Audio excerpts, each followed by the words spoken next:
En películas y series han aparecido máscaras malditas que a veces otorgan poderes y otras veces maldiciones. Pero, ¿existen o existieron estas máscaras en la vida real? Hoy hablaremos de 3 máscaras, 3 historias que mezclan tragedias, rituales prohibidos y fenómenos que la ciencia aún no puede explicar. Así que te respondo a... ¿existieron máscaras malditas? Y sí existieron, por eso estamos haciendo este video. Para nuestro primer caso hay que viajar al antiguo Japón para poder hablar de la máscara Hannya. En el teatro no japonés, la máscara Hannya es una de las más reconocibles y perturbadoras del teatro y representa el rostro de una mujer que, consumida por los celos y el dolor y la obsesión, se transforma en un onryo, que es un espíritu vengativo. En la tradición japonesa, los onryo no son simples fantasmas, son almas humanas que, incapaces de liberarse de emociones extremas, regresan para causar desgracias y enfermedades o muerte. En obras clásicas del teatro no, como Doyoshi o Aoi no Ue, el personaje representado por la máscara Hannya encarna esa transformación. Una mujer cuyo amor se convierte en odio y cuyo odio la convierte en un demonio. Uno de los aspectos más inquietantes y reales de la máscara Hannya es que su expresión parece cambiar dependiendo del ángulo y la iluminación. Puede verse triste, furiosa o completamente demoníaca. Este efecto no es nada paranormal, es un recurso artístico intencional, pero ha alimentado el miedo durante siglos, haciendo sentir verdaderamente maldita. Existen muchas historias y mitos sobre estas máscaras, muchos de ellos por testigos que tenían en su poder algunas de ellas. Entre esos relatos afirman que tener una máscara Hannya antigua en casa atrae pesadillas recurrentes, irrumpiendo el sueño.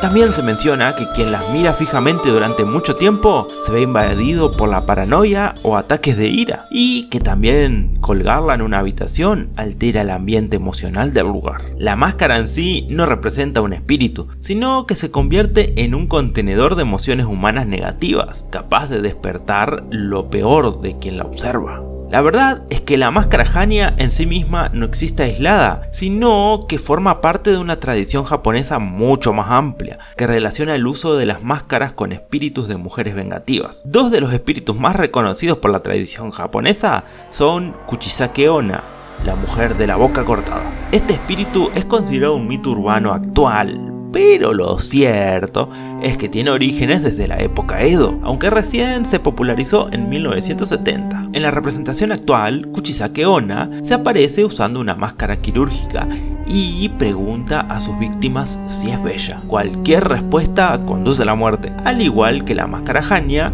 Kuchisake Onna es una mujer marcada por los celos y la violencia, transformada en una presencia vengativa que castiga a los vivos. Por otro lado, tenemos a Akamanto, o también llamada la capa roja, que es un espíritu que aparece en baños públicos. Akamanto ofrece opciones imposibles, elegir entre papel rojo o azul, no importa qué elijas, ya que siempre termina en la muerte. Akamanto no muestra su rostro, siempre lo lleva cubierto con una máscara, y es otra figura femenina enmascarada que representa una entidad nacida del sufrimiento humano, atrapada entre la vida y la muerte.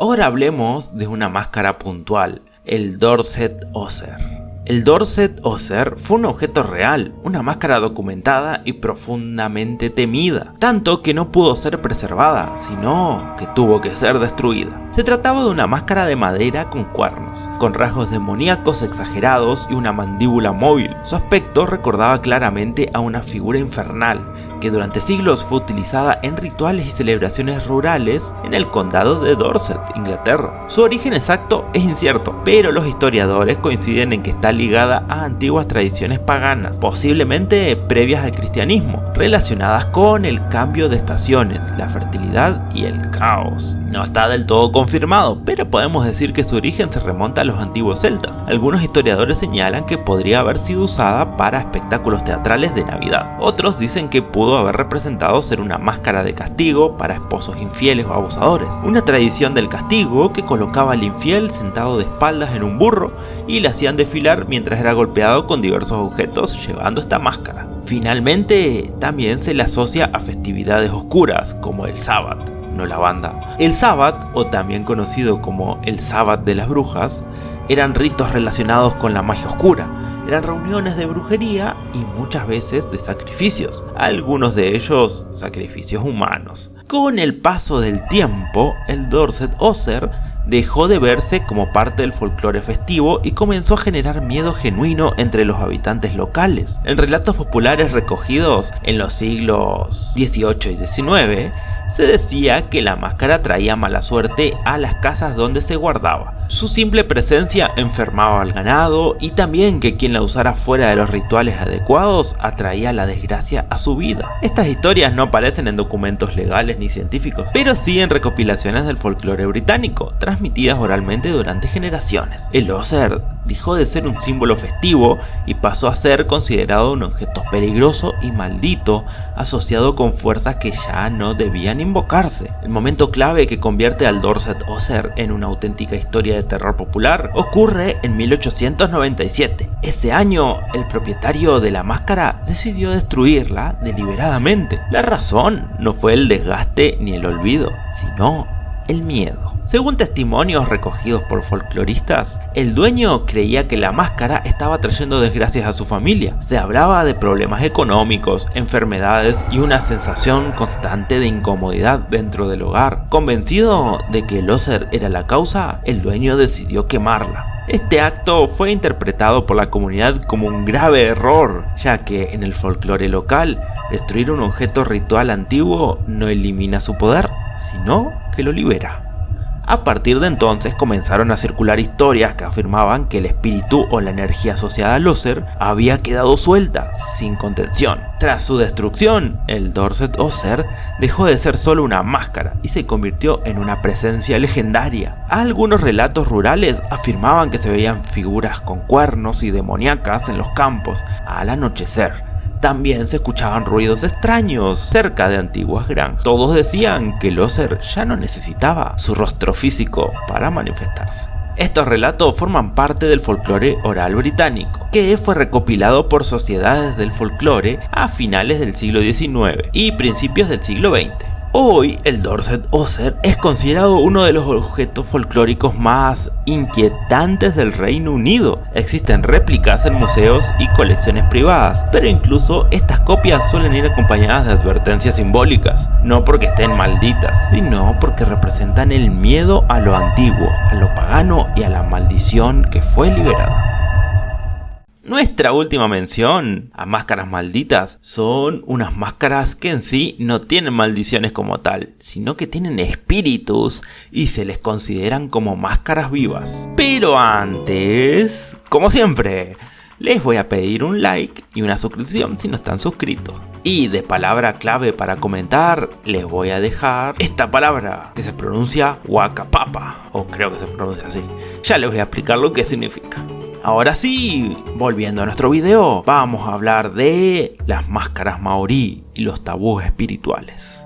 Las máscaras y figuras faciales maorí no fueron creadas para el entretenimiento ni para el espectáculo. En la cultura maorí el rostro es sagrado y cualquier representación del mismo está profundamente ligado al mundo espiritual. Los maorí son una etnia originaria de Nueva Zelanda. Antes de la llegada de los europeos, eran los maorí los que gobernaban las islas, y se estima que ellos llegaron por migraciones aproximadamente en el siglo X, y allí dieron forma a su cultura. A diferencia de otras culturas donde las máscaras ocultan la identidad, en la tradición maorí la revela. Para comprender el peso espiritual de estas máscaras es esencial entender el concepto de tapú. El tapú es una ley sagrada maorí que regula la relación entre los seres humanos, los ancestros y los dioses. Algo tapú no es simplemente prohibido, es peligroso espiritualmente si se maneja sin el conocimiento o la autorización adecuada. Las representaciones faciales talladas, ya sean máscaras, figuras ceremoniales o tallas arquitectónicas, eran consideradas tapú porque encarnaban el maná, es decir, el poder espiritual de ancestros específicos. Esto se debía a que estaban vinculadas a linajes familiares concretos. Estos linajes eran llamados Wakapapa.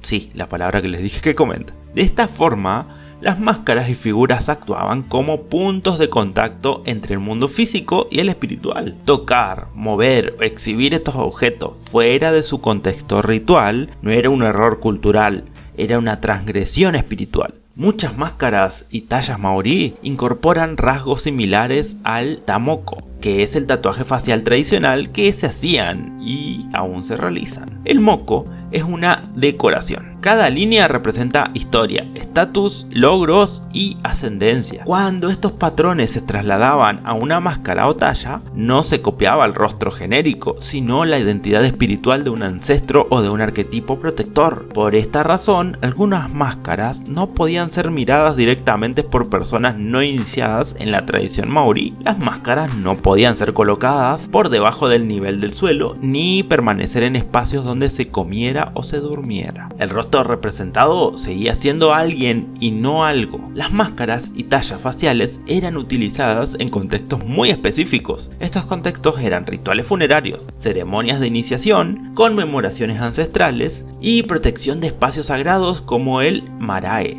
que es un espacio rectangular comunitario sagrado. Las máscaras no eran objetos de uso frecuente, pasaban largos periodos ocultas, envueltas o colocadas en posiciones elevadas, precisamente para contener su poder espiritual. Según la tradición, un objeto con demasiado maná, mal gestionado, podía causar enfermedades inexplicables, conflictos dentro del grupo y pérdida del equilibrio espiritual, llamado mate. Nada de esto era un castigo divino por una maldición, sino que era una consecuencia del desequilibrio espiritual. Durante el siglo XIX, muchas de estas máscaras y tallas fueron retiradas de sus comunidades por misioneros, coleccionistas y museos europeos. Muchas de estas máscaras eran en realidad las cabezas cortadas de los guerreros. Desde la perspectiva maorí tradicional, esto fue una ruptura grave del tabú.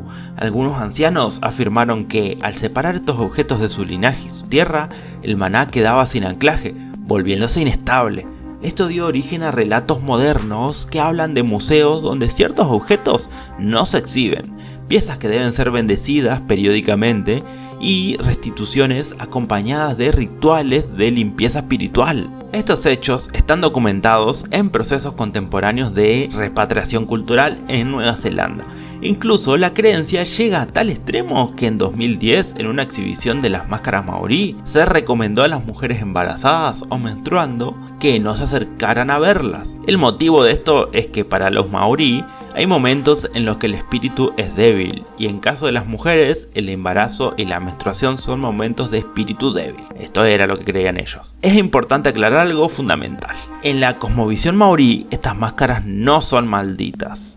Son entidades culturales vivas, cargadas de memoria, identidad y poder espiritual. El peligro no reside en ellas, sino en tratarlas como simples objetos decorativos. Para la tradición maorí, una máscara no pierde su poder con el tiempo. La pierde la sociedad que olvida cómo relacionarse con ella. Se podría decir que la maldición es más bien un castigo por la falta de respeto a sus ancestros.